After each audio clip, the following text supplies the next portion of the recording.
This is Tom Fox. Welcome to Everything Compliance, Shout Outs and Rants.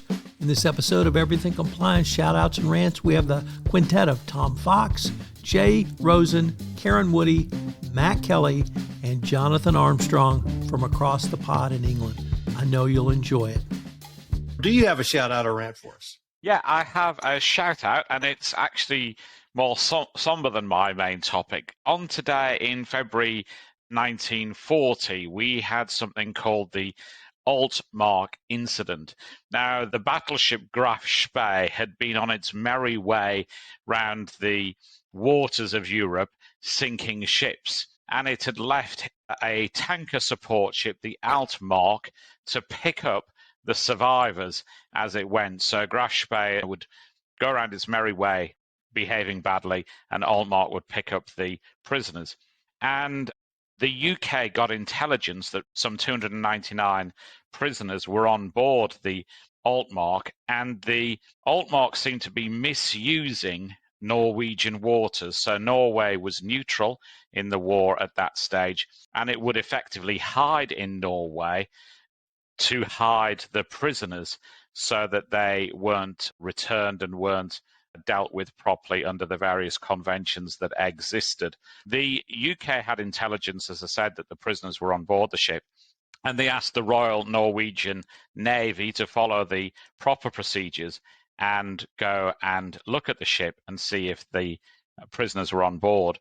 The prisoners say that they kept shouting, but the Norwegian Navy didn't disclose the existence of the prisoners, and in fact told the British that they were certain that there were no prisoners involved. It seemed that the Norwegian Navy also weren't obeying the proper rules for neutral countries at that time. A plane set off from RAF Thornaby, near where I was born in the UK, and it found the Altmark, but what to do? Obviously, it couldn't drop things on the ship because prisoners were involved. So it dispatched a warship, HMS Cossack, to intercept the Altmark. And they did find prisoners on board. But how did they mount the raid? Obviously, they couldn't fire at the ship. And then they did what naval officers from the 1600s would do. They pulled alongside the ship. They got out ropes. They clambered aboard. So on this day in 1940 was the last ever naval battle fought purely by cutlasses. And it was hand-to-hand combat on board the deck, Jack Sparrow style. And 299 people were saved by that action. Obviously, as a reward, Hitler had decided that Norway might be neutral, but they were incompetent in his war aims, and he invaded Norway, and the rest, as they say, is history. So why mention this other than, first of all, I thought it was an interesting story. Secondly, not one I'd heard before.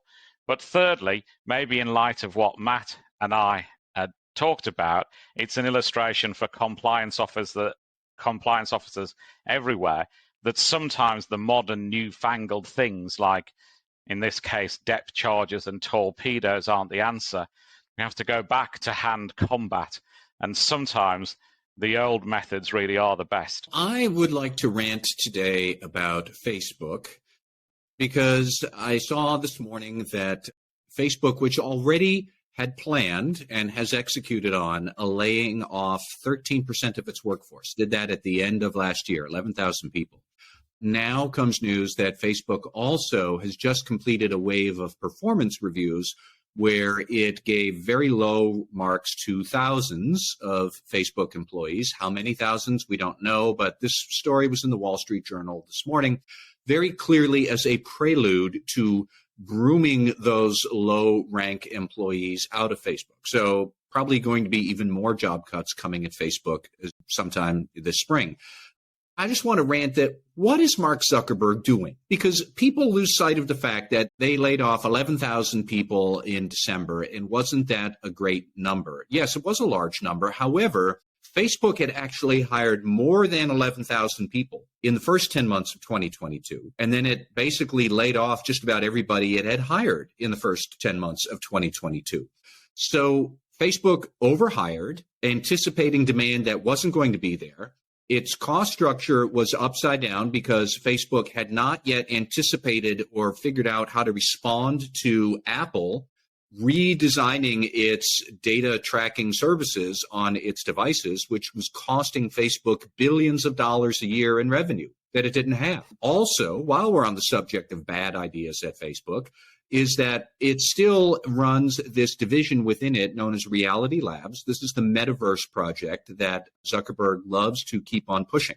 So if you look up Facebook's, in its disclosures, how much money has Reality Labs lost while this is all happening at Facebook? Over the last 3 years, the Reality Labs division at Facebook has lost, I would recommend you all sit down, $30.5 billion. In 3 years, it lost $13.7 billion in this past year in 2022. The losses from that division alone would peg that as a midway on the Fortune 500. $13 billion lost in 2022. That is a huge amount of money. The company has been making these manpower decisions and that are totally out of whack with reality. And now suddenly we also see that they had to do that because they weren't really prepared for what Apple was doing that threatened Facebook's revenue model. What a mess. And there are thousands and thousands of Facebook engineers who are paying the price for Mark Zuckerberg basically being lost in the metaverse and not paying attention to what's going on in your company. Shouldn't have grown so rapidly, should have kept his eye on the ball, should realize that the metaverse is a terrible idea that's just weird. It's not quite as weird as ChatGPT and its answers, but it's pretty weird. And they got to get a grip. And until they do, it is a shame that there are Facebook employees paying the price for Zuckerberg just blundering around and not knowing what's going on.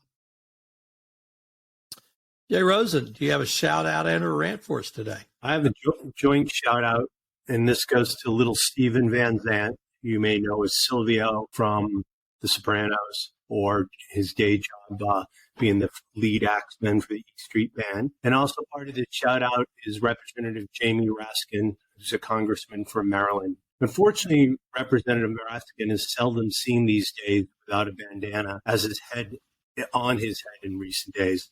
The congressman is undergoing chemotherapy and started losing his hair. As he noticed his hair falling out, he immediately thought of little Steven, who he's always loved, referring to the rock and roll musician, who was his inspiration for wearing bandanas. When Van Zandt heard that Raskin had been crediting him for his own chemo head covering, he was touched. He said that was an honor to him, and he wanted to reciprocate in a wonderful way. And what he wanted to do was also show a little solidarity. So little Steven sent him 5 scarves from his personal collection, and when he gets home in a few weeks, he'll send some more. So Raskin received the bandanas, which Van Zandt had previously worn and washed before sending, and the congressman said he was stunned by the thoughtful gift. So 2 people coming together to battle a disease, to give each other hope. So here's to little Steven, and wishing you a quick recovery, Representative Raskin. Amen. Aaron Woody, what do you have for us? All right, well, I'm going back to the culture well here. So my shout out this week is to a recently released show on Netflix called Cunk on Earth. It is short little episodes and is some of the funniest television I've seen in years. It is a bit of a play off the old Ali G type of, for those who remember Borat before he was Borat, he was dressed up in a way where he would deadpan these interviews with people who were unwitting participants. It's not as cringy as Ali G was, which really was more to make the interviewees be the butt of the joke. In this case, it's a little more generous because the interviewer is usually always the butt of the joke because she's hysterical. But she's gone through the history of the world in breakneck speed and can promise you will laugh out loud in every episode. So that is my shout out. It's very much a bright spot these days. I'm going to go full romantic in a shout out. I live in a county which is 35% over the age of 65. So it's a fairly mature group of people. And For Valentine's Day, I took my wife to one of 2 Italian restaurants in our little town. And we went a little bit early, sort of first serving 5:30. And we were clearly the youngest couple in the room. And there was a couple that came in the wife was in a wheelchair and the husband was on a walker. And I watched them toddle in. They got the woman seated at the table, and the husband pulled from his jacket 1 red rose, and he put it on his wife's plate. And I just thought, I don't know how old they were, 80 or 90. They were significantly older than my wife and I. And all of us were there for Valentine's. And I had a great time with my wife, just being in an Italian restaurant. How romantic is that on Valentine's Day? So I want to shout out to all those couples, all those people, all those sweethearts, and whoever that guy was that put 1 red rose on his wife's plate. Happy Valentine's Day, and a shout out to all the hopeless romantics in the world. This is Tom Fox again. Thank you for listening to this episode of Everything Compliance, Shout Outs and Rants. If you're interested in the full episode of Shout Outs and Rants, that's going to post next Thursday, or rather this coming Thursday. So if you want to hear the full gang's wisdom on a potpourri of topics, check it out. It posts Thursday at 6 a.m. on the Compliance Podcast Network and midnight on iTunes, Spotify, and iHeartRadio. Everything Compliance, Shout Outs and Rants is a special production of the Compliance Podcast Network. Thanks so much for listening, and we look forward to visiting with you in a couple of weeks.